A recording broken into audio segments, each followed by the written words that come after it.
Thanks again, everyone, for being here. It's a Monday evening, and I know it's been a long day for a lot of you, so thanks for making the time. It's really nice to see a full house. It's nice to see familiar faces, but also a lot of new faces, because we're always worried that we're just, preaching to the choir, speaking to the same people, and sticking within our own little bubbles. So it's nice to see new faces. I'm here as a young person. I was invited as a young person. Thank you, Claire and Holly, for this space. But I don't represent youth. I've been fortunate enough to be living in Singapore for the past 10 years as well, but I'm not from Singapore. And so just like these big words we use, women and children, or indigenous peoples, or youth, it's not a monolithic category. We're very diverse. And in fact, there's a lot of disagreements within these groups. So I'm here speaking as a young person, but again, I just want to start by maybe just situating myself to also give you a bit more context and a sense of the different realities that the youth can represent. So I come from the other side of the world, quite literally. If you take a globe and you poke a hole from Singapore to the other side, diametrically opposed, you'll get to my country, Colombia. It's where the COP26 just happened, the biodiversity COP. We have two oceans. We have the most dense rainforest, the Amazon in Colombia. And you can eat a different fruit there every single day of the year because we have that much variety of fruits. I'm also from an urban center. I'm from the capital, Colombia. And we were suffering floods just last week. But as well, for the past year, actually, we've been rationing water in a capital city of almost 8 million people. Once a day, every week, they would just cut the taps for 24 hours in a capital city of 8 million people. Our Amazon rainforest was also engulfed in flames during the summer. You probably saw the news, mostly in Brazil and Bolivia. And coincidentally, I work on the haze pollution issue in Singapore, which is also caused by large-scale forest fires. So I draw a lot of parallels between the work that I do here and back home, but of course, very different realities. And unfortunately, Colombia is also one of the most dangerous countries for environmental defenders, topping the list with the Philippines and with Brazil. And every day, I fear for the lives of a lot of my friends there. I just wanted to share about Juvelis. This is a friend I made very recently. She's my age. She's an Afro-Colombian socio-environmental defender from a small town called Puerto Wilches in the Department of Santander, Colombia. And she's part of the Colombia Free from Fracking Alliance, and also recently joined the Fossil Fuel Non-Proliferation Treaty as an advocate.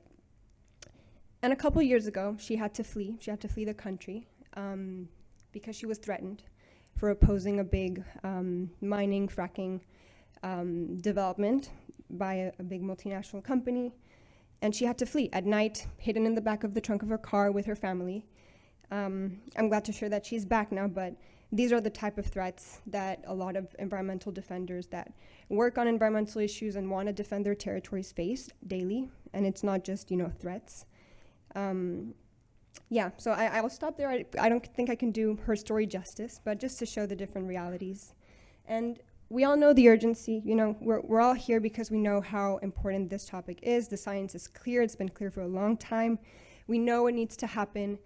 To poorly quote the IPCC, we need fast and far-reaching emissions reductions. And last year's United Nations Environment Program emissions gap report was titled A Broken Record, which is how I think a lot of us feel when we're talking about these issues, right? We just feel like we sound like a broken record. And this year's emissions gap report shows that the gap is still widening, between the pledges and commitments that our governments are taking and where we need to be, which is that green zone over there. The gap is still very, very wide, and it's very scary, right? So I'm sorry for this sort of grim introduction. I promise it'll get better. So I just want to pass it on to you with a little question and ask you what moves you to act on climate change. There's different emotions, but one is one of the most motivating. There's always something that sparks you. So is it more fear, anxiety? Is it hope and inspiration? Wonder, curiosity, and excitement, because maybe you're a problem solver and you're so excited because there's so many solutions out there that you can get involved in. So maybe it's excitement to get started, Maybe it's guilt. Maybe you come from a global north country that is responsible for a lot of the excess emissions, and so it's mostly guilt. Maybe it's anger, rage, sadness, or love. Love for the planet, love for humans and future generations. No, it's okay. We can do a quick show of hands. I didn't want to do this to put you on the spot, but did anyone say fear and anxiety? Oh, not that many. Okay, sadness, rage, anger, excitement, curiosity, love. Oh, wonderful.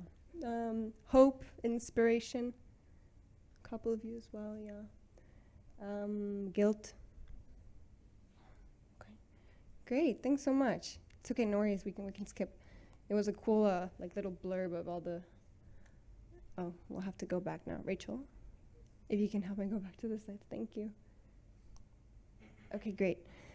Yeah, a lot of different responses. For me, unfortunately, it was definitely anger, anger and rage that has been motivating me. At the world that we've inherited as youth, at the possible scenarios that await us. This is a graph I often show from the IPCC report, and you see, someone born in 2020 will only be 70 years old in 2090. Someone born in 2000 will be 50 by 2050, which is when a lot of our governments and companies have pledged to be net zero by 2050. And you can see in the future emission scenarios with a very high or even high scenario, the global temperature change goes past 2 degrees or even 2.5 degrees, which is quite unthinkable for many. So for me, it was definitely anger. It was anger when I learned about, the IPCC special report that was a wake-up call for many, because it was the first time that climate scientists attempted to quantify the global carbon budget that we have. And so you can imagine it was even more rage that filled me when I learned about the inequality, right, of this carbon budget and the different responsibilities that we have.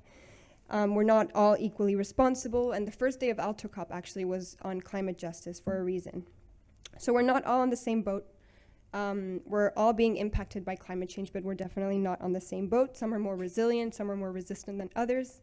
In ecology, we talk about these two concepts. We talk about an ecosystem being more resilient to the effects of climate change, meaning that they have the ability to recover from a state of disturbance, but we also talk about resistant ecosystems, which means they have the ability to maintain their structures and keep functioning in the face of disturbance. And so we have both scenarios right now. We have people that are much more resistant to climate change, be it artificially because they're more protected, financially as well. They have a stronger boat, basically. And then we have others that are, less resilient, while others can bounce back quicker. And then we have others that are, unfortunately, drowning. Singapore has a role to play, which is great. We tend to use this phrase, Singapore is not an island.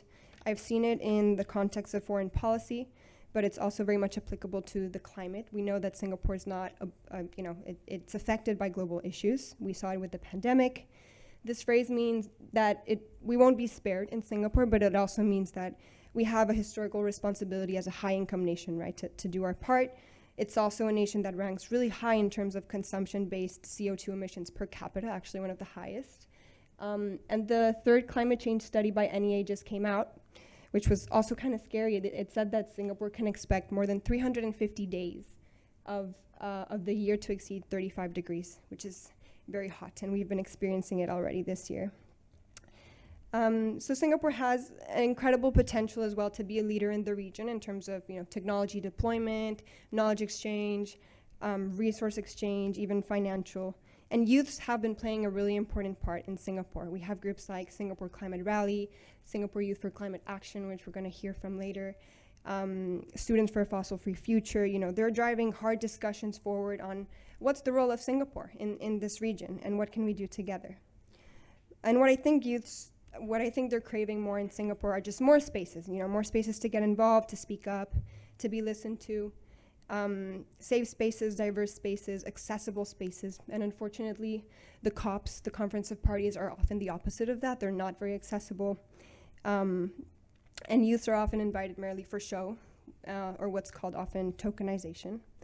The majority of youth participants that are at COP right now are mostly unpaid volunteers, actually. So if anyone is thinking of, involving youth voices truly, we also need to consider the financial, the logistics that youth need to make it to these spaces. And many times events that are marketed as youth, we were just talking about this with Anne, there's a smaller turnout. So I'm really glad to see that it's not the case here today, or even during the plenaries in these big conferences. When it's time for the youth to speak, and they often go last, the adults tend to leave the room, right? Which is really unfortunate, because why are you coming to these conferences if it's not to listen to the future generations and their lived experiences? So youths don't want to be just inspirational. This is the message I wanted to share. Inspiration is actually not often the best motivator, and I saw it just now in the Mentee. It's not a lot of people said inspiration and hope, because it doesn't lead to long-term action most of the time. We don't want to be just inspirational. So next time you listen to a youth talk about their story, instead of saying, thank you, that was so inspiring, go instead and ask them, what do you need? What does your community need to thrive, not just survive in the face of climate change? What projects do you want to put in place? How can we collaborate to have more intergenerational dialogues and collaboration spaces? Because the reality is we can't do it alone. This is something we hear a lot. Gen Z will save the world, we're in good hands, the kids are all right. Truly, we're not all right. They say we're so much more knowledgeable, we're so much more socially conscious because we have the internet, or we have social media to guide our work and to get knowledge and organize more efficiently. But in reality, we've seen it. With the return of Donald Trump, we thought we had communicated the urgency better, but the reality is we haven't been able to communicate the urgency of climate change yet. And then there's also the social media echo chambers, where, again, is that idea that what we see on our news feeds or what we see on social media, we think that it's the predominant worldview, but in fact, it's really just our little bubble and our minority worldview. So we need everyone working together, because we have climate deniers coming back, we have all these social media echo chambers and disinformation, of course. And greenwashing, a lot of greenwashing being facilitated by, marketing agencies, corporations, so many different actors. So we really need all hands on deck here to stand up against the deniers, the disinformation, the greenwashing together. And just to end with this quote from the great Amitav Ghosh, Indian writer and thinker, the climate crisis is also a crisis of culture and thus of imagination. This is a quote I quite like, because we often have these exercises amongst ourselves to think, what is the future we're building? Where do we want to be? What are the steps? And sometimes it's so much harder to imagine that bright future, and we're only focusing on the doom and gloom. So there's another quote from Mark Fisher that says, it's easier to imagine the end of the world than the end of capitalism. And capitalism, again, being our dominant economic system that also affects culturally our modes of production and consumption. And it's true, culturally, we're really lacking imagination. And so that's where youth come in. Youth have the creativity, they have the passion, they have that imagination to imagine what a better world can look like for us all. And I think the panel will exemplify these and all of these examples of youth creativity and organizations doing amazing things. And also, just to end on the COP image that came out from this year's COP, there's only 6 or 8 women, I think, and the rest are all men. And I wanted to also end on an intersectional note, because we know it's not just youth, but we need women that represent more than half of the population. We need young girls being in the room, because they're also some of the most affected. So we need all hands on deck. And I'm sure this panel will leave us with more solutions, and not just inspiration, because again, it doesn't lead to a lot of action, but yeah, come talk to us after. And again, thanks so much for being here in this space, Anne and Claire.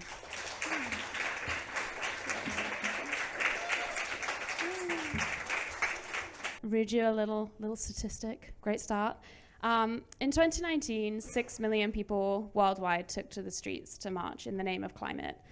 It was marked what's believed to be like the biggest turnout and biggest movement of people for climate action. And it really put center stage for global leaders how important climate change is. it also put on stage youth voice. It's half a decade later.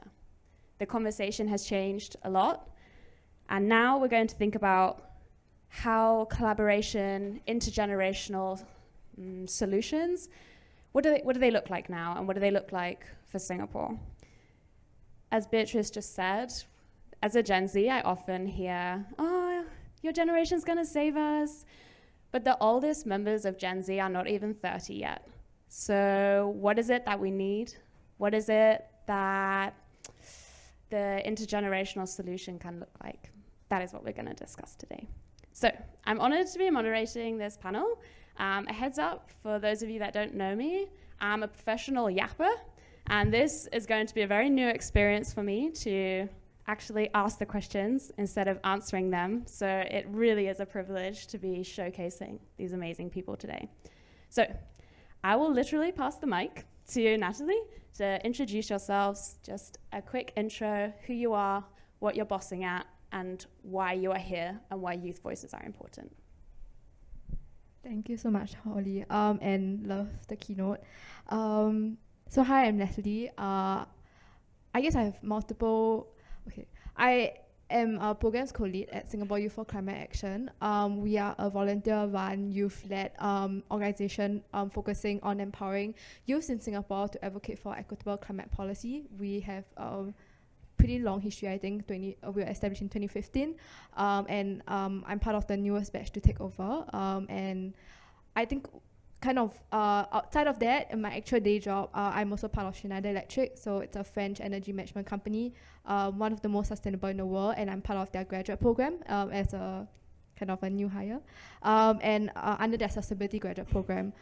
So that's my profession. Why are youth important? I think everyone here kind of know why youth are important, but I want to highlight what kind of we need moving forward. I think a lot was said about how youth should be engaged, but I think the message here is not just engagement, is that you should be part of the policy making and decision making process, because we are the generations leading this transition and also at the same time going through all the negative consequences. So I think if there's one message you should take away, not just engagement, but also really bringing youth into the process. Yep. Thanks, Nat. I've talked too much already, but I'll just say I'm here representing GreenCheck, which is an organization I co-founded with 5 other friends in college when we were, studying all these theories and topics in our ivory tower here in Singapore. And we were like, we need to do something. We need to stop theorizing and really get to action. And what we noticed was missing was just more accessible spaces for youth to get involved in such a complex, scary topic. And at the same time, we need to redirect a lot more resources to the people that are implementing the solutions on the ground, which are often grassroots organizations in the Global South itself. So we came together to found GreenCheck. It's a youth-led organization. We're 3 years old this year. There's another co-founder sitting over there. And yeah, I'm glad to share more about that later. But yeah, it's all about empowering youth and redirecting resources for climate justice.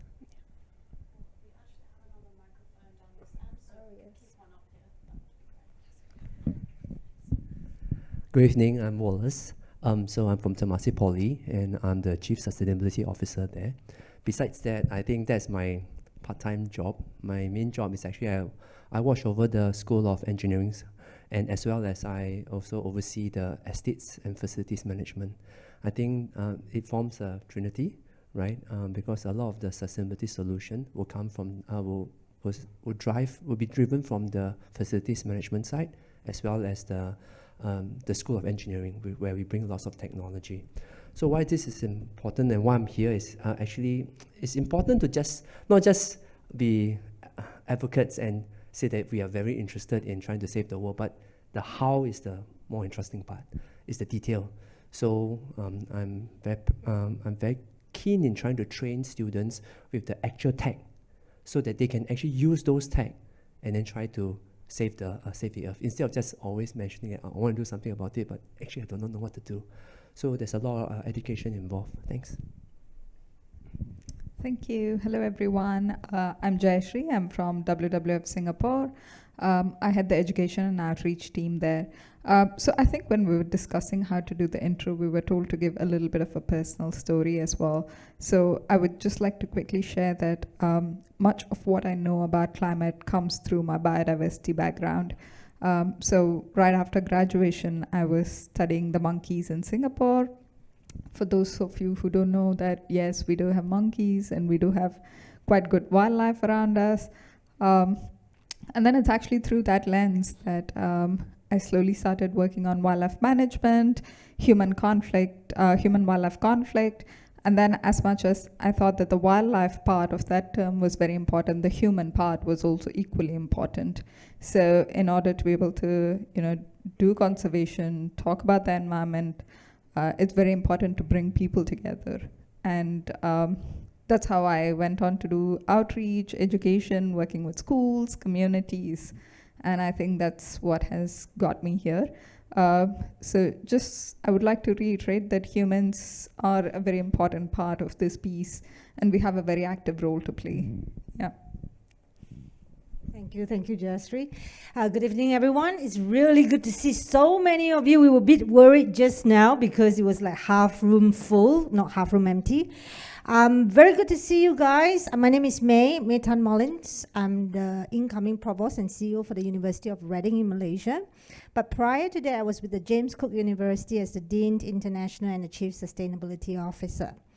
My first dabble with sustainability was exactly at COP number 1. I did my undergraduate in sustainability in NUS. At that time, there was no sustainability program. It was just people just mash it together. And then I got training by geographers, sociologists, etc., and became a political ecologist. So exactly 29 years ago when I first started. Subsequently, my interest has evolved very much, but there's two main, very important things. The first, obviously, is education, and the second is sustainability. So I'm at this very unique space where I'm looking at how we can really increase the education and awareness in terms of sustainability. You guys doing a great job being here. You are the 20% of people who are interested, passionate, aware of what's going on, and felt the urge to do something about it. That's why you actually braved the rain and came to this place to listen to us. But for me, I'm more interested in how then we engage the other 80% who is either nonchalant, not interested, don't give a damn about what's happening to the rest of the world. That's what I really hope to get out from this session and learn from you guys as well. Thank you. Okay, great. Thank you so much for introducing yourselves. I could not have done that from your LinkedIn, so always best to go to the horse's mouth. So let's get into it. We're all on the same page. Collaboration is key, but collaboration between who? We can be working with governments, we can be working with corporates, education, private, public, grassroots, from the top. But how does it all come together? Beatrice, I know you've already spoken, but I really do want to start with you because GreenCheck has a very clear mission as to how collaboration should work and collaboration between whom. So I would love for you to share more about that, please.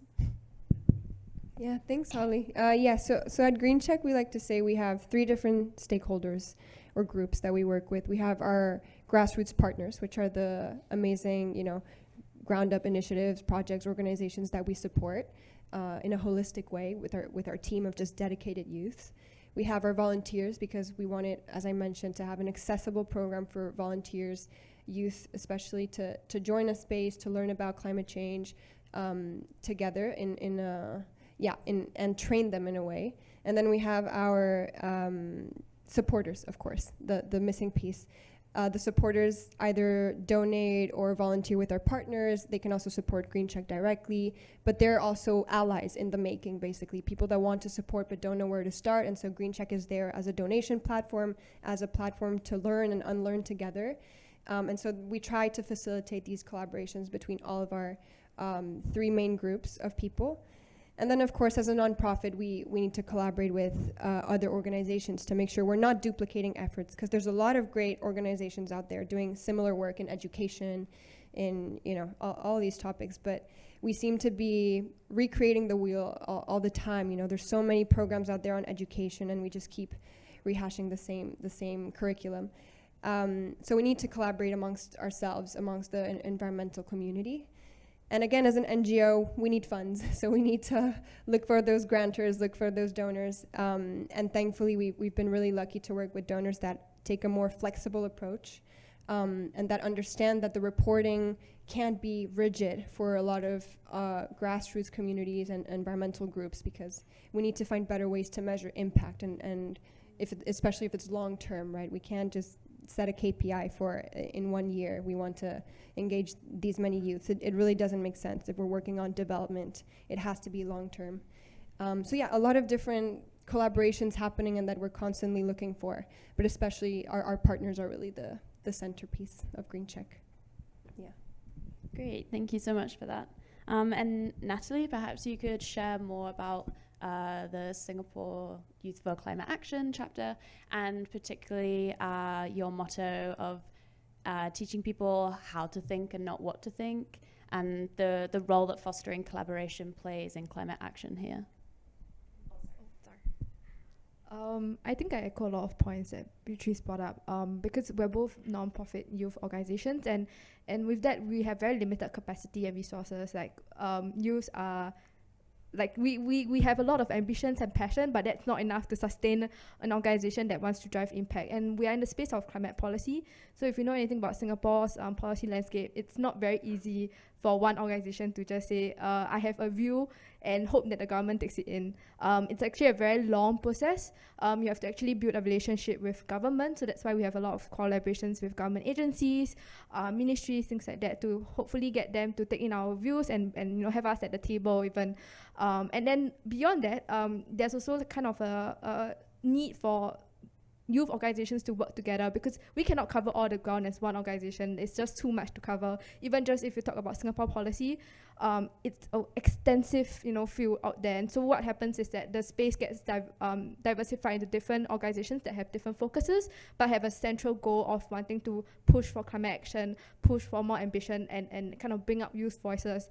And so we have partners like Singapore Youth for Voices for Biodiversity, we have LIPA in SG, we have Singapore Climate Rally, and this kind of brings out different portions of youth voices together.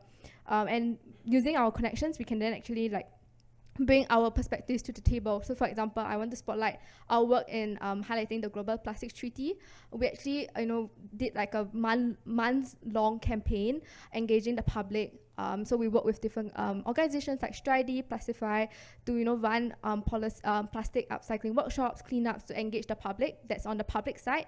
But at the same time, we also engage with other environmental groups, because we need them to kind of understand what the issue is, and then highlight it through their own channels, their connections with the government, their connections with stakeholders. And then from there, we manage to kind of amplify our impact and really bring our message out. So even when we don't have a seat at the table, we still get our voices through. And I think that kind of multi-pronged approach is something that I think a lot of youth organizations try to do, because that helps us to maximize our impact with the limited resources we have. Yeah. Yeah, I think it's a really valuable perspective of what it's like for youth-led organizations, not simply organizations that champion the youth, but we're the ones trying to make stuff happen. We face a lot of barriers in our lives, let alone when we're trying to mobilize action. So I throw this to you, Jayasri. At an organization that is very well established, has a lot more money, still needs money, sure, it's still non-profit, but WWF has more money than some of these other grassroots organizations. Could you share with us an example of where collaboration was the key thing that led success in an initiative, so that perhaps we can share some of the secret sauce with other people who work in maybe more youth-led organizations? Share the knowledge. Okay. Conservation needs funds, yeah? Yeah. At any scale and at To any be clear, level. we still need money. No, but I think it's very similar to what everybody has shared, right? So first is to understand your stakeholders. For at any project level, who are the people that you want to engage? So going back to a project that has worked well for us, I would like to share about a program called Cyber Spotters. So we started running this in 2020 through the thick of COVID, where the aim was to tackle illegal wildlife trade in online marketplaces.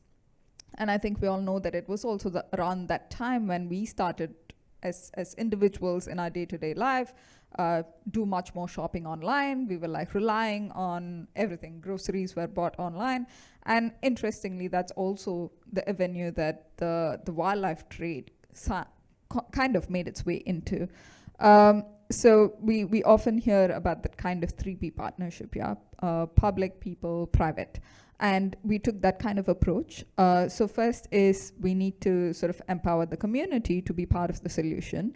So we trained the people who were limited by a lot of, safe management measures. I don't know how many of you remember those acronyms at this point, where you couldn't gather in groups, but then they were at home and you had to give that kind of agency. So we trained them to go into online marketplaces, look out for any kind of illegal wildlife product that they could find online. It included ivory, pangolin scales, live animals, wildcat products, and once this data was collected, WWF ran in and saw that, is it valid? Is it truly a illegal wildlife product? Then we contacted those companies, those businesses, that private sector to say, hey, this is what we find in your platform. Can you do something about it? Can you play a part and make sure that your platforms do not become an avenue for such kind of wildlife trade to carry on?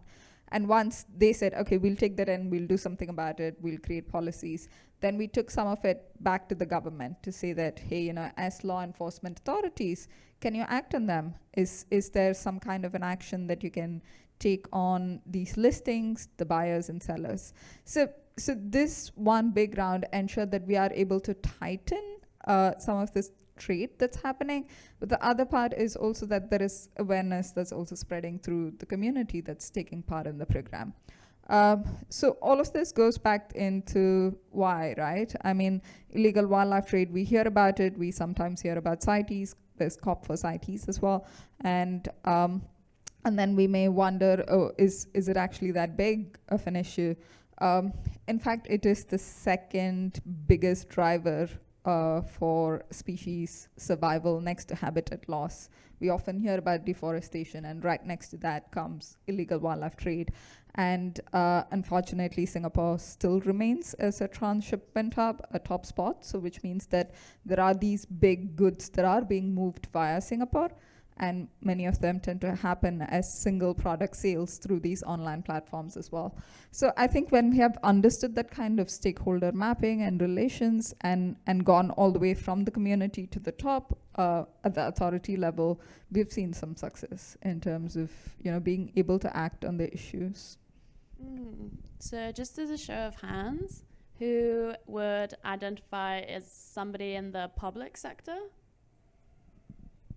Oh, hello, Lone Ranger. Anybody working in education? Working in education? Okay, great, a few. Who's a student? Nice. Private? Who's private sector? Okay. After we finish, make friends with somebody who is not in your sector and walk home with a collaboration. Okay, great. Glad to be setting homework. Okay, so this idea of collaboration kind of segues quite well to the next section. We're very much enjoying a comfortable room where we're all on the same page. That climate change exists and we should be doing something about it, and B, that youth voices and youth engagement is important, but not everybody is on the same page with either of those points. And those are the people that we really need to reach out to. And as May greatly said at the beginning, that is a prime thing that we need to consider. So I would like to actually throw the ball to you, May. How is it that education can play a role in reaching the unreachable? That's a big question. Wallace, help me here in later, because we all have to join hands together. I believe, of course, education is very important. I mean, I'm from the higher education sector. I work for universities. But in fact, in Singapore, the education about sustainability and what the global challenges that we are facing is already starting at preschool.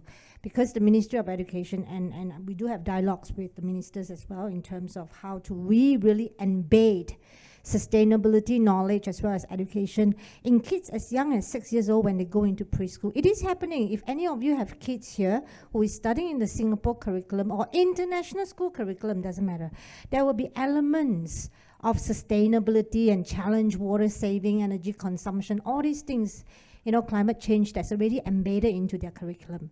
But for me, I think that's great. I mean, we have done a lot in terms of Singaporeans and globally. Some parts not doing very well. Let's not go to US. Let's just put it out because it will be a session for another 4 hours. But what's really important in Singapore, we have progressed quite a lot in that sense, yeah. But for me, I think that's not enough because what we are really doing here is we are doing the very imparting knowledge kind of one directional, you know, this is the curriculum, it's very rote memory, you know, there is no internalization process, there is no engagement, and there is no evoking the students or our future generation to do something about it, to internalize the problems and actually act on it. So I guess that's what we are really lacking in terms of education. It doesn't matter, is it primary school or up to the higher education. I have students who are studying programs in sustainability, but if you observe them very carefully, sorry, no, I don't want to name names, but there are students who are not sustainable in terms of their consumption pattern, right? I have colleagues who work in fields of sustainability professionals, you know, earning hundreds of thousands of dollars, but if you look at them carefully, their consumption and their behaviors are not sustainable at all. So for me, it's not about obviously training, increasing education awareness of students, people like you and me, in terms of the challenges that we're facing for climate change or other forms of sustainability. And by the way, sustainability is not just about climate change, as some of the professionals know here, is much bigger than that with social and governance part as well. It's not just about that. It is really about how then we as a person do our part trying to address all these challenges that we are facing. I have taught classes in sustainability to students like some of your ages here. And the first thing they always come to me and say, May, it's so daunting. I still want to eat that strawberry from South Africa.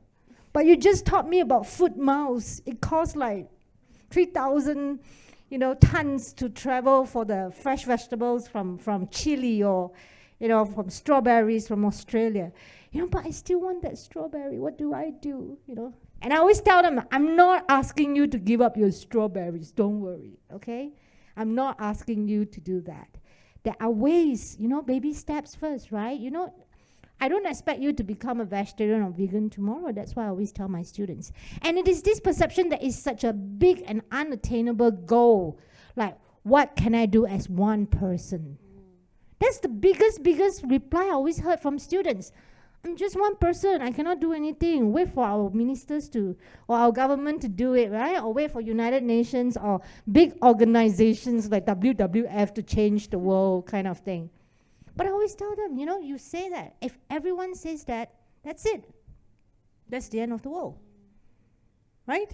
So it is really about then how we inculcate that behavioral change step by step, even the smallest steps. So I told them, don't worry about the strawberries. If that's something you cannot give up, fine. You can have your strawberries. But maybe have it less and do something else to compensate for it. Whether is it about energy consumption, water consumption, your shopping on 11/11 and things like that. You know, there are so many other ways that we can improve in that sense. So for me, it's really about making that behavioral change and internalizing the problem and then acting on it. I think the acting on it part is probably the most challenging part, even for me as a professional in sustainability. Sorry, Wallace. Yeah, I was just going to say, Wallace, how can you add to this, especially as somebody that wears multiple hats inside one organization? I think I take a pragmatic view on this. Okay, so in my institute, what we do is we have a very fundamental compulsory module for all students to get themselves acquainted with climate action. But however, that's not enough. It just roughly tell you what scope 1, scope 2, and all the various industry that's requiring a lot of energy. But it's just a flavor only, right? So what's more important is that we make sure that every student in my institution will at least touch 3 or even 4 subjects in sustainability, somewhere or another. It may not be called sustainability in something, and that's not important. Pragmatically, I don't believe that we are able to go and convert everybody. But it's more importantly, how can we use those people who may not be consciously, holding a flag and standing in front, but yet still able to use technology and solutioning to solve the problem. So not only do we embed it into their curriculum, as I mentioned, 3 to 4 subjects, but very importantly, we put a lot of projects for them to do. And the projects come largely in 2 forms. First form, is that we engage with a lot of companies, and we work with the companies and we get our students to actually do those projects. Case in point, we recently were doing a pavement, and we're relaying the asphalt ground for a certain car park. And what we did was that instead of just pure bitumen, we also put in recycled plastic inside there, right? And we got our students to be involved in this whole manufacturing of it. And we also want the students to know, come on, it's not so just simple, no? And it has to be a very balanced view. When we put in plastic, one of the most important concerns we are worried about is the leaching of the plastic. So then we have to then engage students who are very familiar with analytical chemistry to do those. Now, those students may not be doing this primarily because they are a steward for sustainability, but it helps. So as long as there's someone inside there with a clear vision and then manage to activate the other students around, I think that works. Another one, I have students who are very keen in doing programming, and some who like to fly drones, right? So we just activate them, and we brought them to Jambi, Indonesia, and we asked them to be able to set up drones where you fly on a regular basis, and to be able to use some imaging and do some programming on it so as to give early detection for flooding. So through a lot of such projects that we do, and it's not just only STEM side. We also got involved with students who work with hotels so that they can try to use behavioral science. I have a diploma in psychology, and the students there would then try to use behavioral nudges and behavioral science to try to sway the patterns of the customers. So just now I mentioned about strawberry. Actually, what happens is that besides just telling them that eating meat causes a lot of carbon, right? But actually how you place your food at the canteen, right, will already been subtle. You don't have to sell to them that, don't eat meat, how much carbon, but you just make sure that the food, the meat portion be at the back, and then in front are all the nice other things, make it colorful, and then at eye level. I think these are ways, and these are what my psychology students do. And they may not be complete stewards for climate action, but they help because they are very excited about how to do behavioral changes to people, right? And it works, right? Like some mind tricks. Besides just working with companies, we also work in our own building ourselves. I have 40 over buildings in my campus, and actually it's an energy guzzler. So how are we going to try to, and we do not know which buildings are the one that causes a lot of electricity consumption. So we get our students to work on individual energy audit, waste audit, and so on and so forth. So a lot of them are just interested in the data analytics. But once you activate them, and then they are doing something for the course, I think that's good. I think secondly, last thing I just want to mention is that we need to have a very balanced view. You can't just say we want to champion for climate action, but we need to know what are the problems that our solution will entail. Example was the leaching of the microplastics is one example. So there are many, many other things. I wish I got time to share with you, but you can come and talk to me, and I can then start to show you that it's not so simple. We also get students who try to do sustainability reporting for companies. So do the carbon accounting, scope 1 and scope 2.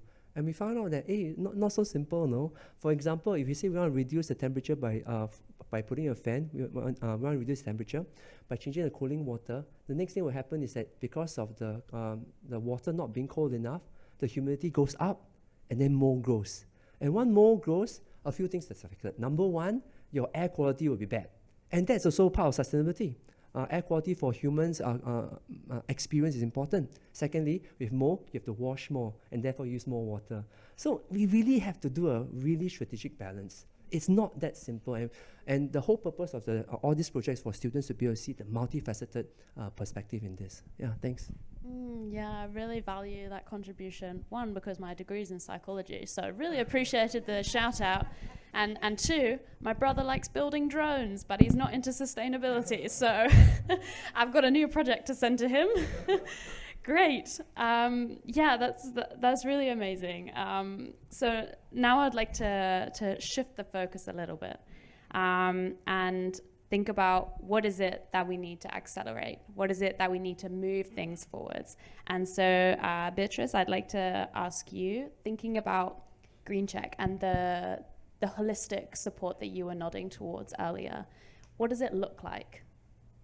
What is the support that youth activists or youth climate initiatives need? Thanks for that question, Holly. So we work with 7 partners currently, all in the Global South. We have some in Latin America and in Southeast Asia, and more recently in East Africa. And it's funny because we always think that, they just need money. But a lot of these organizations, actually, they just need more manpower. They just need human power supporting them with social media, with, accounting, with video editing, other things that take up a lot of time, or even reporting. Some of these organizations don't have impact reports because it's just so lengthy. It's such a lengthy process to get that impact report out. So for example, GreenCheck, we provided our own template of impact report to our partners, and one of them actually used it because they're like, yeah, it's fabulous, great. I can just copy paste whatever I need in a template. We've provided, video editing or captioning to some of their videos. So all of this is apart from the crowdfunding that we do on our platform. Because it's not just about finance. They need a lot more holistic support, but they also just need someone that they need to feel like they're being backed up by people. And for some reason, they feel that with us, even if it's a youth organization. They're often very grateful that we've been there for a long time. For some of these partners, we work with them for 2-3 years now, and they're like, we've worked with donors that they provide us billions of dollars, but then they leave once the program ends, and then we're left to our own mercy to just figure out how to keep our project running. Whereas GreenCheck, we're there for the long run, and we tell them we're building trust-based partnerships, friendship-based partnerships even, because that's what they really need, and that's what we need together. So yeah, long-term support again. If we are working on development work, it has to be long-term.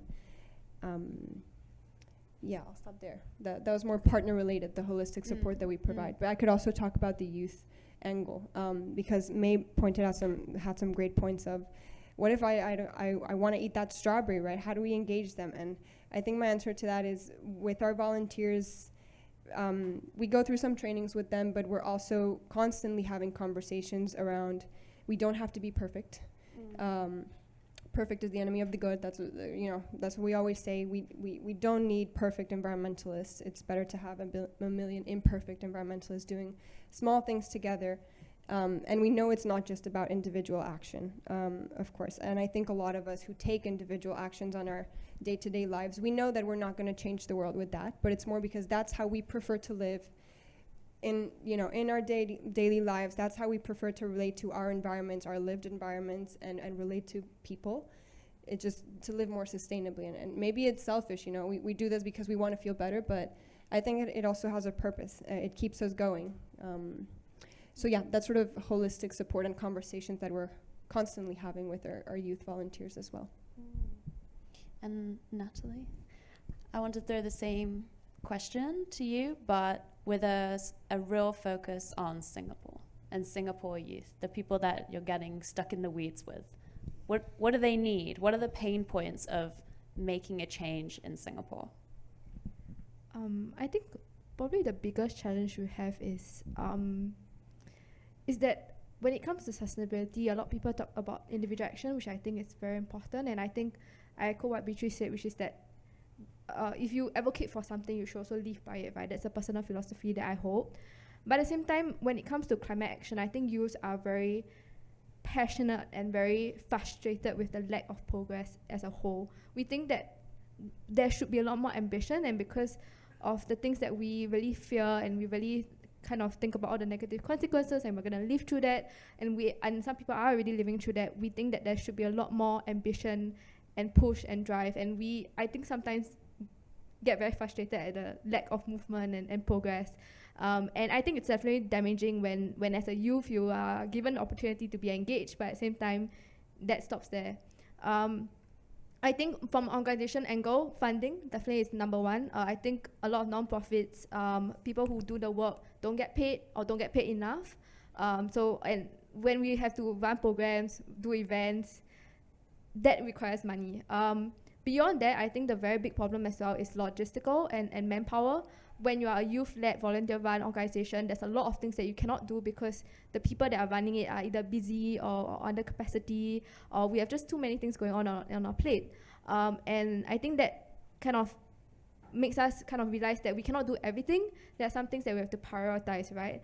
And that's why we work with other people as well and other organizations.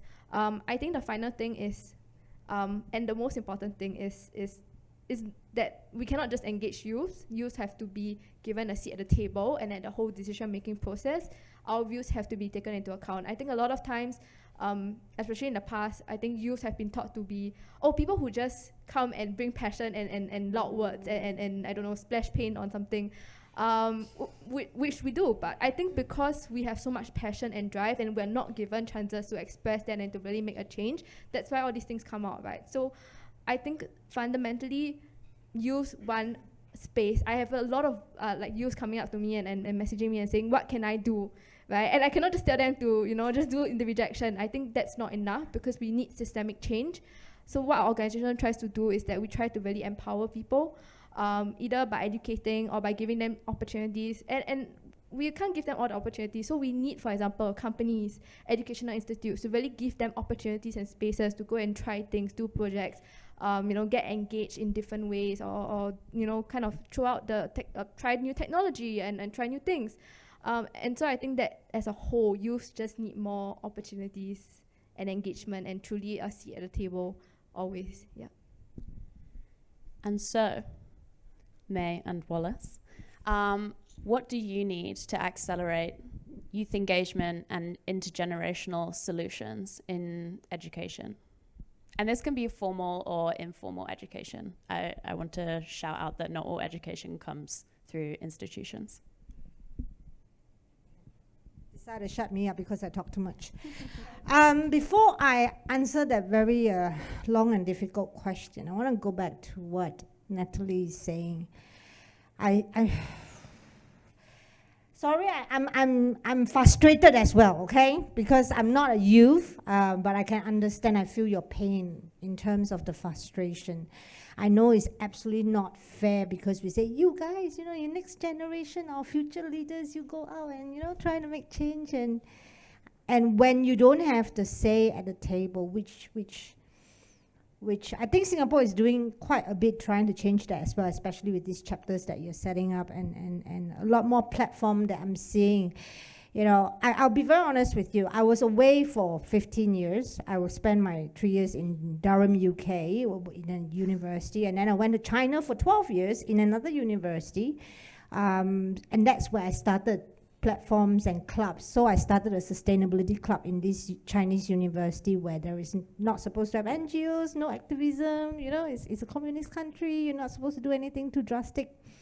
But then we managed to start something rolling, which was very good in the end. In fact, I also started a diversity club, which was even more dangerous, How can we have diversity? But anyway, let's not go there. So you're absolutely right. I think we should really do more providing that platform. And I totally agree with you. It's not just about individual action. It's also about the collectiveness.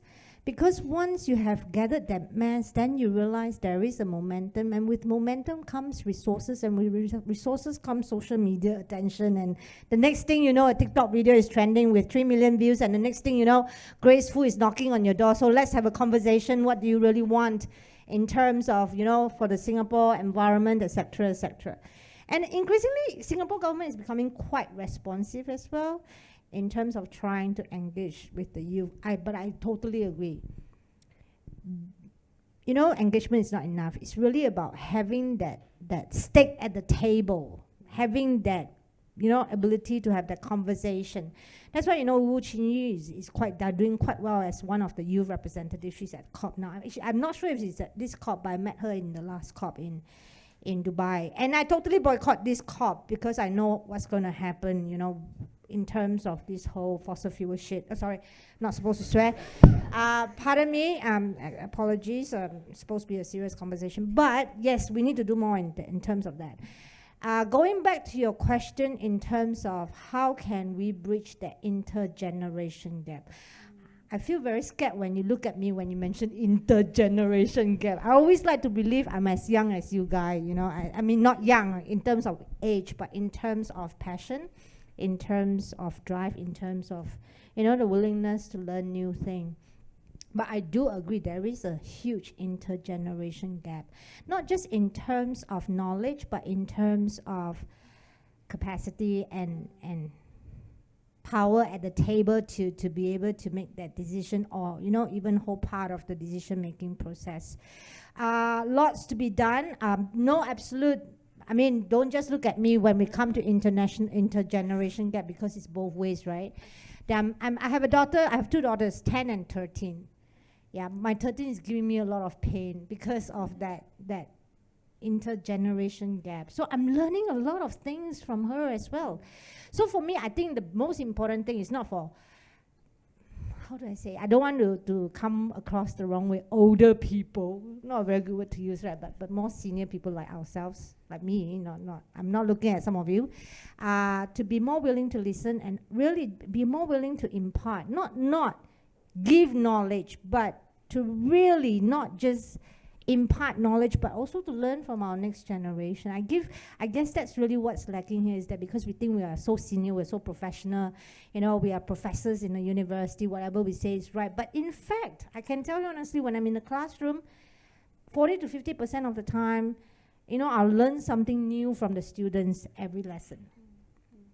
So that tells a lot in terms of how quickly things are evolving. And like what Wallace said, a lot of these solutions, yes, individual actions are important, but sometimes we really need, and that's why Schneider Electric, one of the best, I work with them as well. I visited your beautiful Kallang.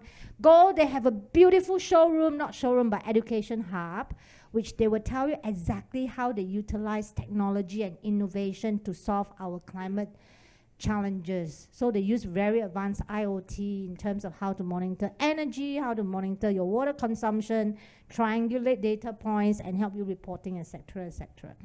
So, okay, where I'm rattling off, I lost my thoughts already, talking about Schneider Electric. What was I? Intergenerational collaboration is important. And I mention it because we all hold power in different rooms, not simply because of age, but just where we are in our careers, working for institutions versus working for grassroots. So that is what I mean by intergenerational, no offense intended. Definitely. So I think we're going to segue straight into I think I talk too much. See, I always got Q&A. stopped. No problem at all. I'd love to hear something from Wallace, and then we'll start building out the conversation, because I can see you're submitting questions, which is amazing. Sure. I think what the institution can do is to work closer with you all, right? You all provide us the problem statement, and actually we do have lots of opportunity to run hackathons, to run competitions. In fact, we do that with also the secondary schools around us, so that, it's not intergeneration per se, but we get the older students as well as the younger students together. And I think it's more important when we have a solid, a firm problem statement. Right, instead of a bit more airy-fairy, we come up with just very simple problem statements, and I think then it will create the latch for our students to work on and to have a better taste of what exactly applied is, right? But besides that, I think you all have a voice. It doesn't. My hope is that actually you all can speak to your when you are in your offices or in your classroom as your students or your maybe employees, to get to talk to your bosses, to your other colleagues, or even teachers. In fact, when I just give you an anecdote, when we decided to shift it to 25 degrees Celsius, one of the biggest outcry comes from my teachers, from lecturers, right? And they say that, the students may not be able to concentrate that well, and so forth. But if you could just tell the teacher, hey, actually we can just all cut down to 25 degrees Celsius. No, you have it so cold, maybe we can switch it off, open the windows or something like that. Then I think that kind of more personal touch will be good. But I also wanted to just ask for your indulgence, is that when we speak to them, maybe it's still an Asian culture, but don't show your frustration completely. I don't think it works when there's a lot of animosity there. So have a conversation with them, talk to them with reverence and so on and so forth, with your bosses and your colleagues, and in fact even with your parents. How many of your parents will always use the aircon even at home, right? So it's just that little conversation. Lastly, I just wanted to, I sound like a dampener here, but I think while we try to get more people involved and using social media, I think social media, please tread with caution. What I noticed a phenomenon is that after a while, it becomes quite a catchy thing, even among the students. I use very, very catchy words and things like that. But actually, it's quite hollow. They're just trying to catch on the fad. When you ask them, push come to shove, will you actually pay a green premium of 5%, 10%? Absolutely not. But it's hip maybe now to just be green and you just say it out, right? And the exterior, you may do a little bit of recycling, but actually at the back, you're not, right? So I think, I don't think the social media works totally fine, right? It's better to have that one-on-one conversation, work around your sphere of influence, as I said, in your offices, in your classrooms. Those are just my 2 cents worth. Thanks. That's a great segue to the Q&A that's been, the queue that's been submitted, to do with how to bring the unconverted in as a collaborator rather than as someone to confront. So we have a question. I've just popped it up on there for you to see. For Beatrice and Natalie, as you prefer, when you're engaging with youth, we usually speak about like, our generation is on board, but actually not everybody is. How do we hack them? How do we deal with our peers that aren't actually on side? I think, to be very honest, we don't have the answers. I think we are still trying different ways to engage with the broader population of youth. I think a lot of what we do in terms of climate policy, we attract a lot of people who are already invested in the space, right? Or who really have an understanding or who have an interest. And we're trying to, reach out to people who are, either nonchalant or they're not aware or they don't care, right? I think something that a lot of the speakers have highlighted is to actually touch them where they are most concerned or most interested in. So for example, like Wallace, you brought up the point of people who do coding or programming. So like from our own experience, actually not all our volunteers or our members actually start off being interested in sustainability. Maybe they're interested in things like fashion or transport, and they're like, I'm interested in this space. I read up more and I see about how it impacts like the environment. And I think something really good pointed out is sustainability is not just environment. So we also work on intersectional issues, looking at social, looking at systems as a whole. And I think, touching people where they're at, what they're concerned about, it's very important because that's how you bring them in. And I think also something about having the conversation with people in terms of the tone, in terms of like how we communicate about climate issues is very important. Sometimes emotions work if you are a passionate person or if you are someone who's very conscious or socially concerned. But at the same time, sometimes emotions don't work. You have to tell them the facts. You have to give it to them straight. You have to tell them the situation is dire and we need your help. Right, and so I think we're trying out different methods for different people to try and really communicate with them. And I think one last thing is that we are also expanding to not just youths, right? We're also expanding to families because what we've seen with our workshops, when we make them family friendly, when we make them fun, parents bring in their kids, and that's when they really get to touch sustainability or maybe like think about how they can, clean up the beach or like recycle plastics from when they are younger. And I think when you get all these people in through like fun and engaging ways, it actually makes the issue not just like all doom and gloom, but also there's some fun and there's some hope and there's some enjoyment, right? So yeah. Yeah, I agree with everything you said, Nat. And yeah, not everyone has to be working in sustainability and climate, right? And we all have different interests, different talents, different passions. If you're into sports, if you're into fashion, like you mentioned, if you're an actor, the point is that we can all do different jobs sustainably.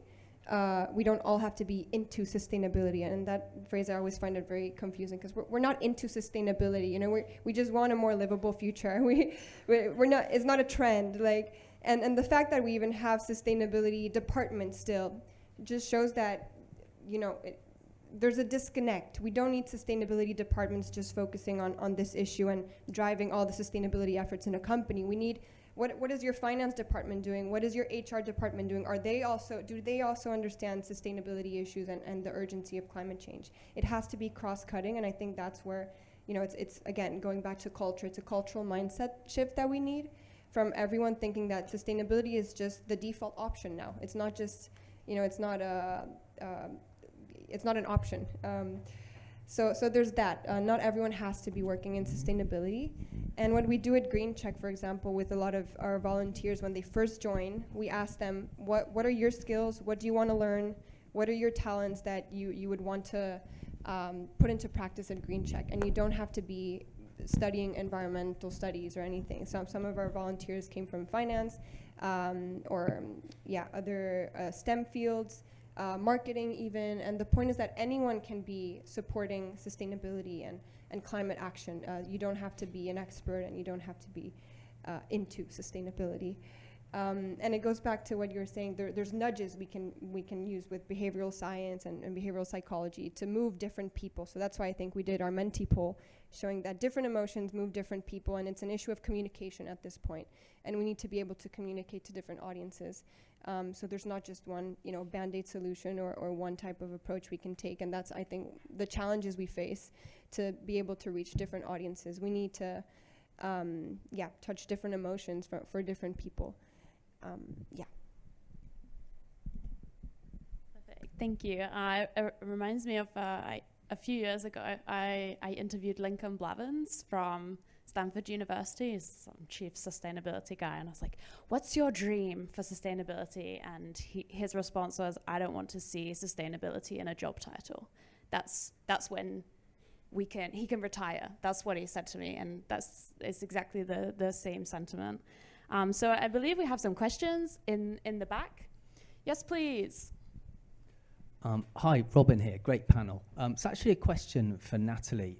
Big fan of your work. Really liked the campaign you guys did recently about calling out Singapore for building a massive plastics factory a few weeks before the INC5 plastic treaty, which is hugely awkward, I think. It's a question around the civil society space at the moment in Singapore, and whether you think it's getting more difficult, things are getting worse, or things are getting better. How do you know how far you can push the government? I know, with all due respect to WWF, you guys don't push the government at all for such a big, well-resourced organisation.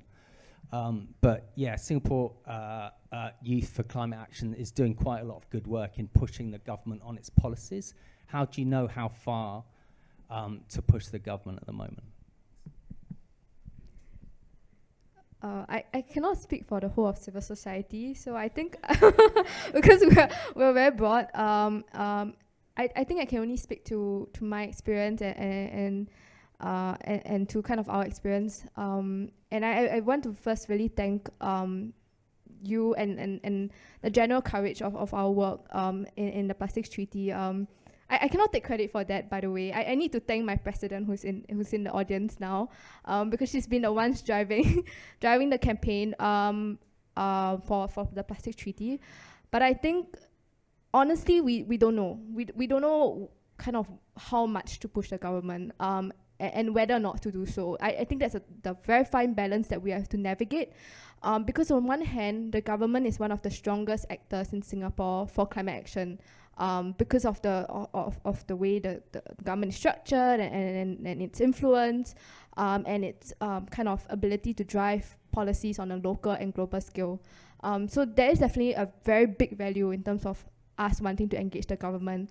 At the same time, it's also about us, kind of trying to hold our ground and bring across our stance and perspective and highlighting issues that we think are worth highlighting. And that's why I think, for example, we had the open letter and we had the commentary on the plastics factory being established here. We, I think, contribute a lot of commentary on things, and I think at the same time we also want to acknowledge the government's work in some stuff, right? I think we are kind of we're not here to call out the government. I don't think that's our purpose. I think our purpose is to drive and push for climate action. One more thing, civil society is not like a monolithic layer. I think that's a common sentiment, like youth are not a monolithic layer either. In civil society, in environmental youth groups, you have a whole range of players. You have people who are closer to the government and they have more closer connections and they talk more frequently behind closed doors. And we use the connections from there too. But we also have groups that champion, for example, a more ambitious climate action, who hold rallies, for example, who really drive for more change. And I think there is kind of benefit for having this whole spectrum of organizations, because then it shows testament to the whole perspectives of youth and the whole perspectives that we want to have in this space. I think I also want to ask how does WWF navigate all these things, because I think biodiversity is not some people would say biodiversity is an easier field to navigate than climate, but I would disagree because there's actually a lot of controversies about that. So we just want to hear your, if that's okay. Yeah. I mean, I'm okay. So I think it's, as I said, it's about working with the stakeholders, right? So an important thing is oftentimes who your stakeholders are can also be very issue specific. So when it comes to biodiversity, we collaborate more regularly with the local nature groups, and we also interface with the government entities quite regularly in terms of providing feedback. So now there are two parts to it. One is what kind of engagement happens at a closed door setting may not always be publicly available information. And we need to be a little bit aware of that as well. So not all the work or the engagements that happen at a policy level or even like ground up level may not be published until maybe a resolution is made. So I would say that depending on the type of biodiversity issue, we take an approach that's maybe more applicable to where we can come in. For example, there have been a few oil spill incidents recently, and then of course we had like a certain expertise that we offered to the authorities that were taking action. But then the other part is in terms of mobilizing volunteers. What can we do on the ground? Can we go down, do some monitoring activities? Can we bring down people to be part of any cleanups or any organized events that's more applicable? And then for me, from the education and outreach front and department, we're also trying to then see what kind of like marine conservation related programs that we can launch at a student level and specifically at a preschool level as well. So in that sense, there have been beach cleanups that we have done even for preschoolers with their parents. So I think there are like various levels of interactions that happen, some publicly available and known, and some that are still part of like closed door discussions. Yeah, I think that is something that's really important to remember, is the public-private partnerships, especially for working groups in policy. A lot of that is happening at an invitation-only level.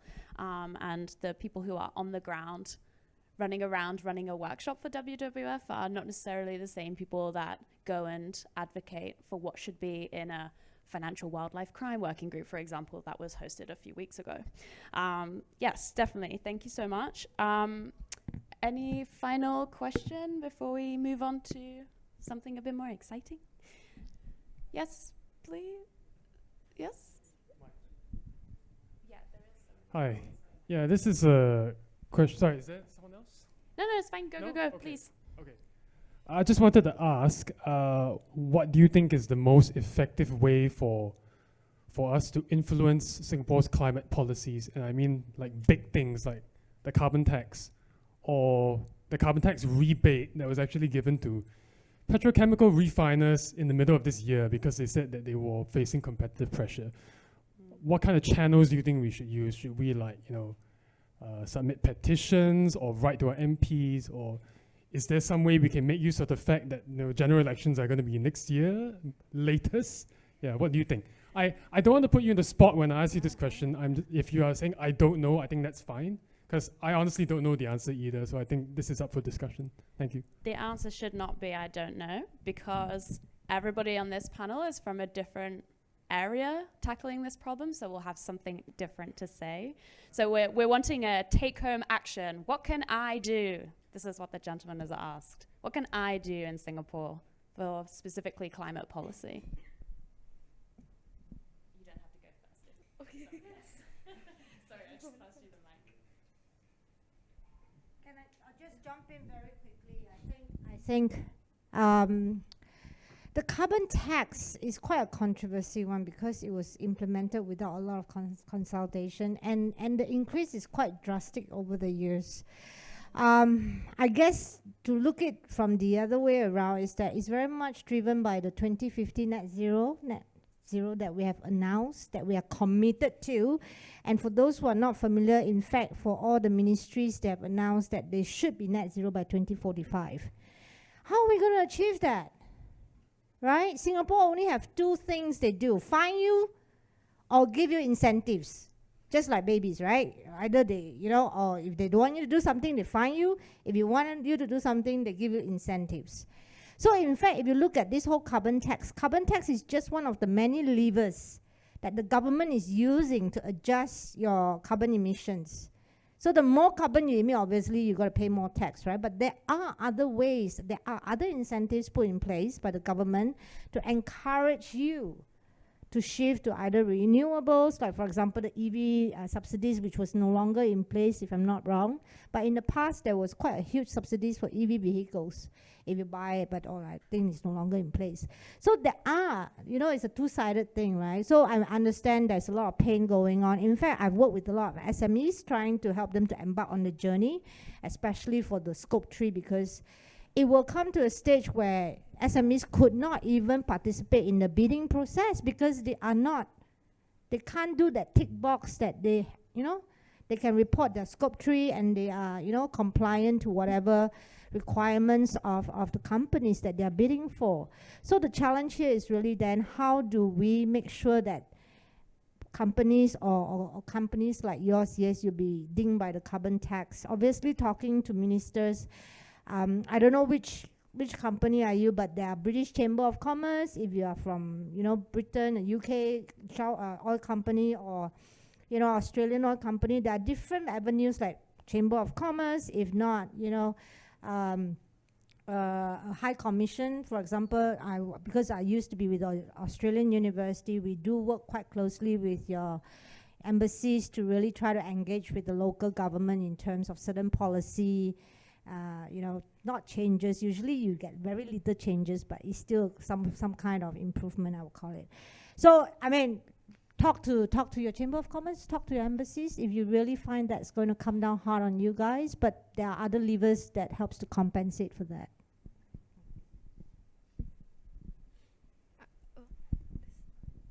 I think there are actually other, to answer your question directly, there are avenues. The Singapore government has this Singapore Partnership Department, whereby you can put in your information, your thoughts and your feedback there, right? But to be fair, right, been working with NCCS, and actually they have done quite a fair bit. Now, I think while we want to be fast and we want to do the right thing, we mustn't do it in a way whereby it breaks the camel's back, right? I think it has to be a very, very, it's not easy. Of course, the ideal way is have a huge carbon tax and that's be done with it, right? But if you drive the competition them out, right, they could also bring you the solution. Case in point, right now, right, what we do is we are getting the petrol refiners to do a lot of carbon capture technology, and we need them. After we capture the carbon, we need to change it into utilization and storage, and we need the technology from them to be able to do this. If we quickly kill them off, and then they are not able to be able to develop this, then we are also shortchanging ourselves. So while there are rebates, to be fair, but actually what happens is that we are also giving lesser bonds, green bonds to them, and also the fact that we are having grants with them, whereby we work with them on CCS, on how they can try to clean up their refinery processes. So I think it has to be very balanced. But certainly, if you feel very strongly about it, that's where the Singapore government, Singapore Partnership Department is there. And then there can be a two-way conversation to understand what are the also other considerations before we just execute a very drastic policy lever. Yeah. Just to respond to Wallace a bit, yeah, I wish carbon capture was the solution, right? But a lot of the portfolios of the fossil fuel industry companies, when you look at carbon capture, it's still a tiny, tiny percentage of that and what they're doing. So we also need to be very careful about the sneaky ways that the fossil fuel industry is trying to, present themselves as more green and being part of the solutions. We also need to be aware that there are false solutions being presented out there. And to respond to your question, I don't know what's the most effective policy, and I'm assuming the climate policies you're referring to is to decarbonize and to move towards a low carbon trajectory. There's a study, I forgot what organization put it out, that was analyzing different policies and different tools that governments have implemented to see which one was more effective to actually reduce emissions, to actually get to emissions reductions. And generally, they found that it has to be a mix of these policy tools and levers, depending on the context of the country. So if you just Google, effective policy mixes, you'll probably get that report, which was a really great report because they're finally starting to see which policies actually get us to where we need to go. And again, it's a mix, and in Singapore, because of the big historical context with the petrochemical industry here, it has to come from there. The change has to start there, of course. And civil society has to be involved in driving these conversations as well. So I'm glad that you asked this question because it just shows, again, that you want to do something. And my suggestion is just start with your networks, like what May was saying, reach out to, the different networks, corporations that you might be working with, or other contacts you may have. It starts small. And we talk a lot about hope, and I think hope comes from just doing something, comes from action. Hope just won't fall from the sky for you. So as long as you're doing something, that's enough, I would say, yeah. I think there are quite a few ways you can answer this question. Firstly, it also depends on where you are at and how much capacity you have as a youth, right? Or as just an individual in general, like how much knowledge do you have of the issue? So firstly, get educated, be aware, be in the know, because that's the most powerful thing that you can ever have. Once you're in the know, then you can then critically think about things. You can then think about things from multiple perspectives, think about the benefits, the costs, the constraints, things like that. I think second thing is to tap on your networks. There are a lot of great youth organizations, youth networks, just even your group of friends, or your parents, your families, your colleagues, your sphere of influence. Try to see if you can communicate your concerns to them, or communicate your solutions, or kind of communicate the change that you want to see, right? And I think the third thing is to build on these things to kind of see where you can go. Do you want to join a youth organization? Maybe you don't. Maybe you want to join the government and work from change within. Maybe you want to join private and think about how we can empower finance and technology, things like that. And I think there's a lot of different ways. It's also a constant question that you have to keep finding and answering. I don't think any of us have a direct answer of how you can effectively influence change. And so I think it's something that you have to keep pursuing. And I think one very last important thing is just people, having a good community around you, having people that uplift and hear your feelings and understand what you're doing and support you throughout all this. I think that is something that's very important as well. Yeah.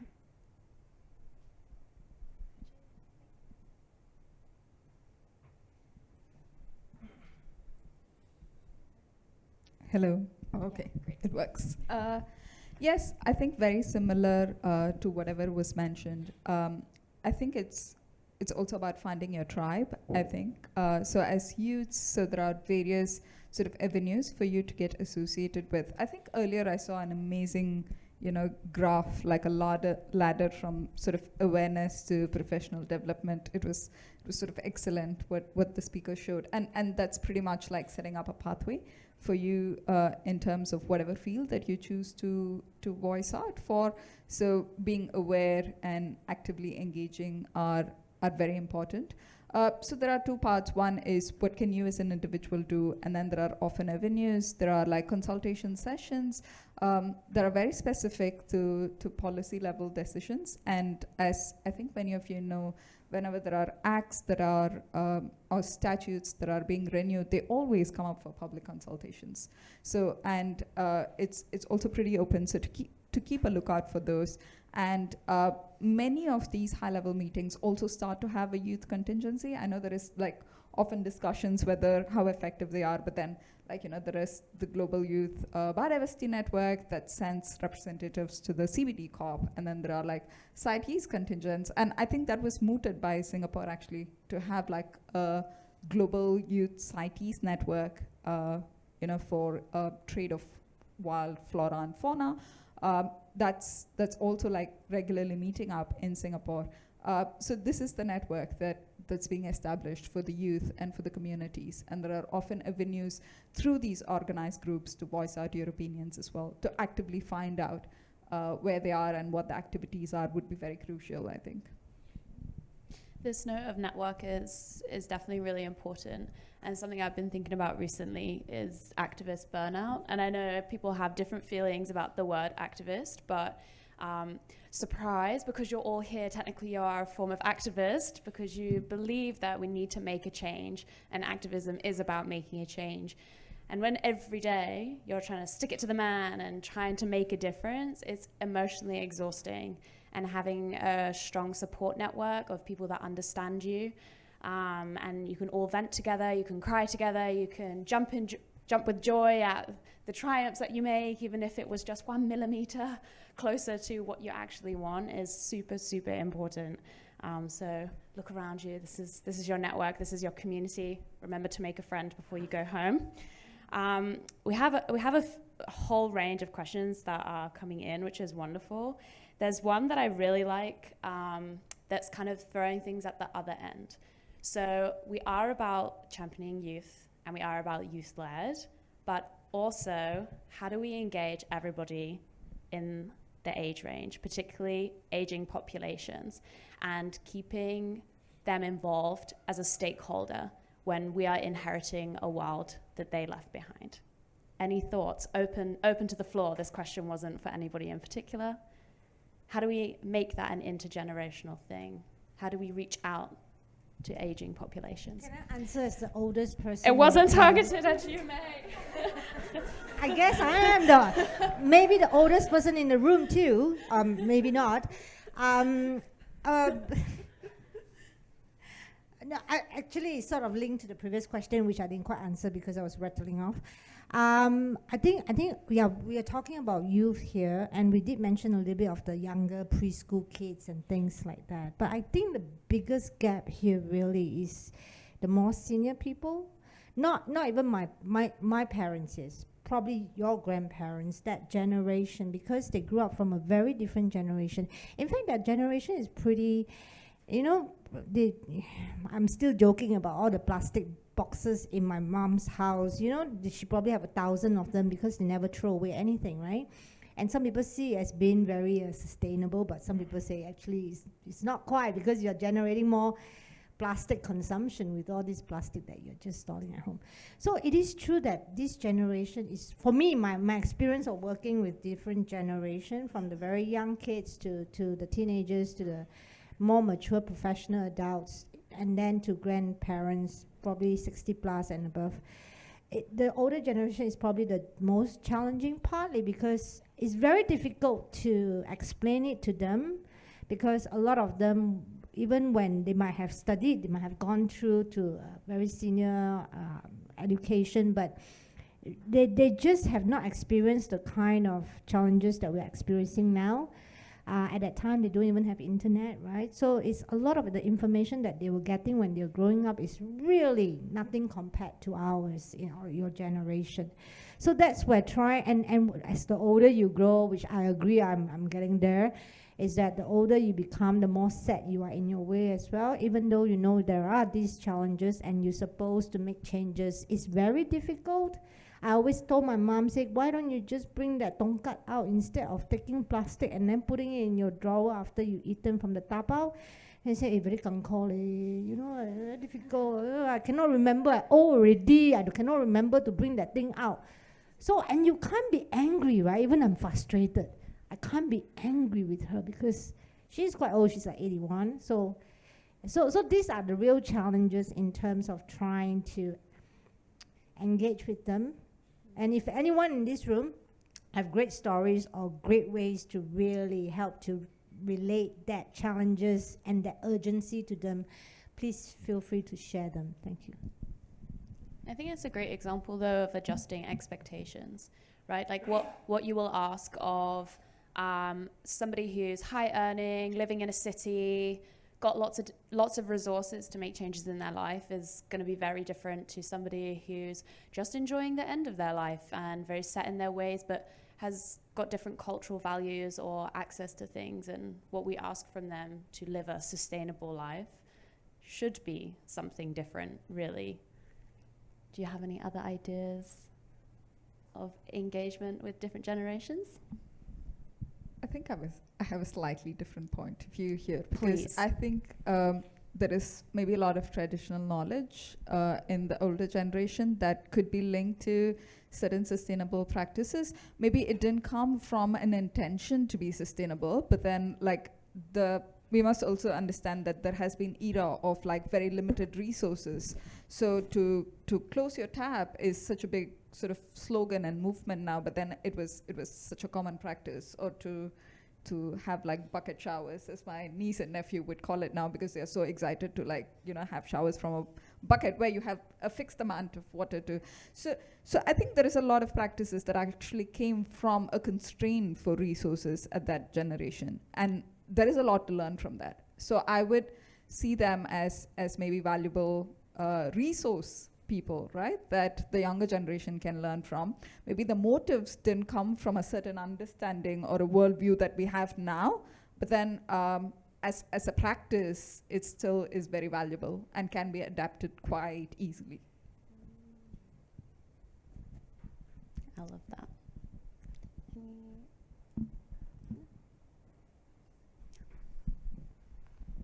I'll just say something controversial, because I love how the question was phrased as non-youth, but it seems like we're talking about 80 and above, and I would say leave them alone.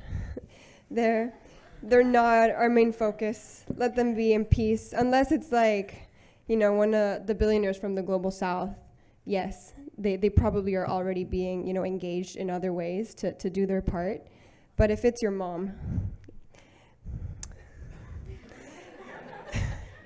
let them be. We can put our efforts into something else, because we only have a finite, amount of energy, and the burnout is definitely real. So we really do need to pick our battles as well when we're working in this space. Yeah. And this is why we have diversity on a panel. Yes, please, a question at the back. This will be the wrap-up question. Make it good. Yeah, actually, I agree with what Jayasri was talking about. So, I mean, our parents' generation or even the grandparents' generation, they probably experienced their life quite differently from us. And they really work with constraints of resources. And the way I see it is more tapping on their wisdom, which we may not have. Seeing it from their perspective is, I would say, meeting in the middle. Because there are certain things that they are practicing which we find it hard to reconcile. They're really thrifty and really DIYing everything and making sure that they use that object to its really the last moment. And in terms of aesthetics, it's to us maybe think it doesn't look nice, it doesn't look glam, but that's their way of playing their part in sustainability. Thank you. Thank you for sharing. I think where is oh, yes, wrapping up. Okay, great. So one last thing from the panelists. This is your opportunity to make a call out. So whether it's for your personal goals, whether it's for your work, the people that you work with, or just the bigger picture, what is it that you want to what collaborators do you want to come to you What is it that you're working on that you need? And very specific. I asked this broadly earlier, but actually specific, so people can slide into your LinkedIn DMs and you can start making things happen in Singapore. Who are you calling out to?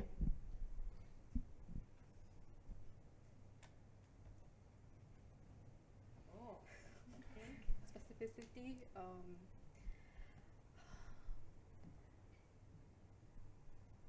Okay, maybe I can tackle this from two angles, right? From the youth organization angle and so my own personal work and career. I think for the youth organization, one thing is definitely keep checking out us on our Insta, join our community, because I think the more spotlights and the more kind of attention and kind of perspectives that we bring in, the more youth we engage, the greater impact we can have. And that's something that we find very important in our work, because if we just shout to a blank wall, it doesn't do anything, right? I think that's one. We're also winding down for the year, so I cannot tell you concretely what else we'll be doing next year, but I think that's something that we need to think and we need to, you guys, to keep a lookout for. I mean, of course, keep a lookout for the plastic treaty. The negotiations are happening next week on the global scale. Keep a lookout for COP, things like that. Yeah. So that's for Singapore Youth for Climate Action. And also follow like all our kind of amazing environmental groups, Singapore Youth Voices for Biodiversity, Lepa in SG, Singapore Climate Rally, Energy Collab, blah, blah, blah. There's a whole list. Yeah. I think for personal work-wise, yeah, if you're interested to understand more about what my company does, drop me a LinkedIn. But other than that, I would just leave it at that. So for GreenCheck, you can definitely just go and learn more from our partners. They work on very different areas, from agroforestry to more advocacy and education to human rights focused organizations. So if you're interested in supporting grassroots organization doing the work on the ground that is meaningful in their context, you can definitely head to greencheck.earth. Donate there, and you'll know that it's a team of passionate youth that are working with these organizations, and that, you know, we're working transparently, again, in a trust-based manner with our partners. And just think about when you're providing this support, it's about solidarity amongst ourselves, right? It's not charity. They don't want charity, and they also don't want to be, called resilient all the time. The grassroots organizations on the ground face real threats. They're tired, and we need to be doing this together, because we're it's about a livable future for as many people as possible, and mitigating the damage which is already happening. The losses are happening now on the ground. So yeah, head to greencheck.earth, learn about the organizations first, and if something really resonates, I encourage you to donate, to support. If you have skills, if you're a coder, if you're an artist, if you're finance or accounting, there's a space for everyone at GreenCheck, because we can all use our skills to contribute to these causes. Yeah. Okay, so I think we are with like-minded people here, and actually, I confess I probably know very little compared to you all together. And I think I need, I'm basically shouting out to see whether can you help me, in fact, educate my students. We do have programs whereby, as I mentioned, we have programs whereby all students need to take a subject that's on sustainability and climate action. You could be, if you're willing to, you could be my guest speakers. You can, in fact, even brief my staff, who's actually the facilitator to every year about 4,000 students. And I think that will make an impact, right? If you can give a 1 hour spiel on your thoughts and your context to my student, I think it makes it really alive to my students. That's one. Secondly, if you have any problem statement, I believe that our institution is more application type of organization. So we rather work on problems. As I mentioned, we can work together on hackathons, and we can work on getting the students be using what they've learned, maybe coding, maybe engineering skills, and then try to solve those problems. And then if you can bring forth your problems to us, please feel free to just ping me, and then we can work on all those things. Yeah, thanks. Okay, so actually it's been quite thought-provoking for me, like hearing a lot about the intergenerational thing, because even through my area of work, I've always been thinking about, like, you know, target audiences, silos. Like, do we engage school students, primary, secondary, tertiary, youth, adults, seniors, and we try to see if we can have like programs for each of them in silos. But actually today it makes me wonder, like, you know, maybe we need to think about like programs and engagements for like a mixed target audience. So so that's something that I'm going to take back and actually see if we can think about family programs or, you know, like grandchild, grandparent programs and engagements, yeah. So I think other than that, WWF Singapore runs programs throughout the year. So we do a lot of like on the ground work as well. Like we do guided tours, we do awareness raising walks, active conservation, tree planting, or, you know, habitat enhancement management. So for those of you who have not explored the green and blue spaces in Singapore, I would urge you to look into our programs, because this is something that I try to tackle almost every day, whether Singapore has biodiversity, and it does, and a rich one at it. So yeah, so maybe you can think about spending a weekend just out exploring our parks and gardens, yeah? I guess we have heard 4 very good panelists telling you different ways that you can, different things you can do. So I will call out to everybody to really reach out to them in whatever capacity that you could to do, in terms of whether is it donating your hours or donating your resources or being actively engaged in whatever issues they're raising. One thing I just want to conclude, this is from my personal thought, is that hope comes from action. Yeah, I've talked to a lot of students. They are facing climate anxiety, right? They say, "Oh, I'm gonna die. Our next generation are all gonna be burned," and not so drastic lah, but you know, sometimes they can be quite moony, right? So, and it's true. I've met students who are depressed and really in anxiety because of the climate situation we are in now. So I always encourage them, say, you have to do something, because it's only by doing something you feel the hope. You know, you acted on it, and then you feel better about yourself, and you feel like you've done something which can help to make it positive. So please, all of us, let's look at the glass as half full instead of half empty. I know the recent election is not very promising. It actually, I'm writing an editorial piece now saying it's the day when the planet die again. But let's see, because I do believe that, you know, if we galvanize as a community, I mean, I believe we can do something. And we have learned, right? We have learned from our past experience. So let's take our past experience and try to bring it positively forward. Thank you.